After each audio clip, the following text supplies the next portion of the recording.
রব্বি হাবলি মিনাস সালিহিন 100 বার পাঠ করে ফু দিলে কি হয়?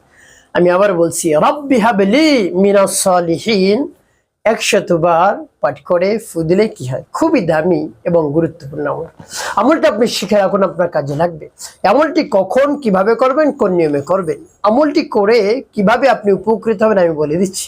আমলটি যখন করবেন, করে ফলাফল পেয়ে আপনি আনন্দে আত্মহারা হয়ে যাবেন। মনে মন বলবেন, এই আমলটি তো আগে খুঁজেছি, পাইনি। কোনো সমস্যা না, এখন পেয়ে গিয়েছেন, আমলটি করুন। আমলটি করতে টাকা পয়সা খরচ করতে হবে, অল্প কিছু সময় আপনাকে ব্যয় করতে হবে। প্রিয় ভাই বোনেরা, অনেক চেষ্টা সাধনায় তো করেছেন সমস্যা দূর করার জন্য, সমস্যা দূর হয়নি। আপনি অল্প সময় ব্যয় করে আমলটি করে দেখুন না কি হয়। বিস্তারিত জানার জন্য, আমলটি শিখে রাখার জন্য ভিডিওটি না টেনে না কেটে ধৈর্য এবং মনোযোগ সহকারে শেষ পর্যন্ত আপনি দেখতে থাকুন, তাহলে সঠিক নিয়মে আপনি আমলটি করতে পারবেন। প্রিয় ভাই বোনেরা, চলুন কিভাবে আমলটি করতে হয় জেনে নেওয়া যায়। শুরুতে উত্তম রূপে পবিত্রতা অর্জন করবেন, উত্তম পোশাক পরিধান করবেন, নির্জন একটি জায়গায় কেবলামুখী হয়ে বসবেন। এমন জায়গায় বসবেন যেন কেউ আপনাকে ডাকাডাকি না করে।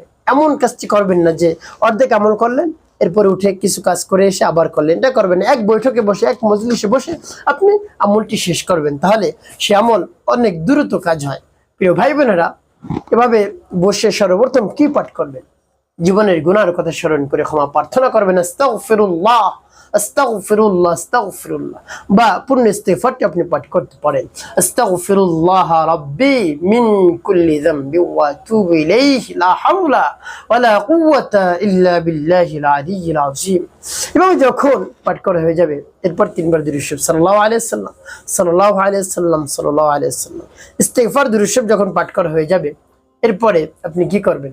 সেই দোয়াটি পাঠ করবেন। যখন পাঠ করবেন, আল্লাহ রাব্বুল আলামিনের কাছে মনে মনে বলবেন, হে আল্লাহ, আমার আমল কি, আমার সময়কে কবুল করুন, আর যে সমস্যা সমাধানের জন্য আমি আমলটি করবো, সেই সমস্যা আপনি সমাধান করে দিন। এভাবে আল্লাহ রাব্বুল আলামিনের কাছে আপনি বলবেন, দেখবেন আল্লাহ রাব্বুল আলামিন অবশ্যই আপনার সমস্যা সমাধান করে দিবেন, যদি বিশ্বাস এবং আস্থা নিয়ে আপনি বলতে পারেন। প্রিয় ভাই বোনেরা, সেই দোয়াটি আমি বলে দিচ্ছি, আমার সাথে শুনে শুনে আপনি একেবারে মুখস্থ করে ফেলুন, অনেক সময় কাজে লাগবে। তো সেই দোয়াটি আমি বলে দিচ্ছি। বিসমিল্লাহির রাহমানির রাহিম। রব্বি হাবলি মিনাস সালিহিন।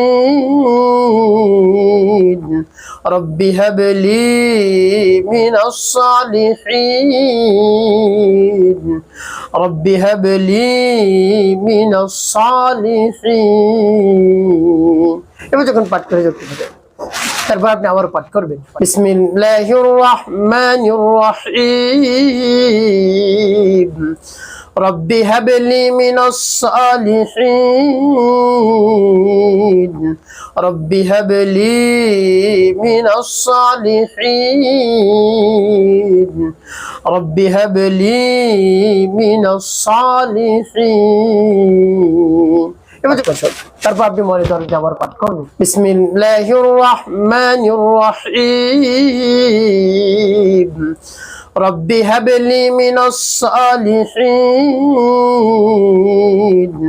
রব্বি হাবলি মিনাস সালিহিন। রব্বি হাবলি মিনাস সালিহিন। এবার পাঠ করে সবাই। ভাইবেরা, কতবার? 100 বার পাঠ করবেন, রব্বি হাবলি মিনাস সালিহিন। যখন পাঠ করা হয়ে যাবে, এরপরে আপনি 5 বার দুরূদ ইব্রাহিম পাঠ করবেন। আল্লাহুম্মা সাল্লি আলা মুহাম্মাদ ওয়া আলা আলি মুহাম্মাদ কামা সাল্লাইতা আলা ইব্রাহিম ওয়া আলা আলি ইব্রাহিম ইন্নাকা হামিদুম মাজিদ। আল্লাহুম্মা বারিক আলা মুহাম্মাদ ওয়া আলা আলি মুহাম্মাদ কামা বারাকতা على إبراهيم وعلى آل إبراهيم إنك حميد مجيد. اللهم صل على محمد وعلى آل محمد كما صليت على إبراهيم وعلى آل إبراهيم إنك حميد مجيد. اللهم بارك على محمد وعلى آل محمد كما باركت على إبراهيم وعلى آل إبراهيم إنك حميد مجيد. اللهم صل على محمد وعلى آل محمد كما صليت على إبراهيم وعلى آل إبراهيم إنك حميد مجيد. اللهم بارك على محمد وعلى آل محمد كما باركت على إبراهيم وعلى آل إبراهيم إنك حميد مجيد. এভাবে যখন পাঠ করা হয়ে যাবে, এরপরে আপনি ভাই, আপনি আমলটি করার শেষ কোন উদ্দেশ্যের জন্য আপনি আমলটি করলেন, দেখা যায় দীর্ঘদিন হয়ে গেছে আপনি বিবাহ শাদী করেছেন, কোনো সন্তান আপনার নাই। আপনি দুশ্চিন্তার মধ্যে পড়ে গিয়েছেন যে এত অর্থ সম্পদ কে ভোগ করবে, কার কাছে আমি এই ভার দিয়ে যাব, আমার বংশে তো কেউ নাই, কি করবে, মত অবস্থা আপনি একেবারে দিশেহারা হয়ে পড়েন।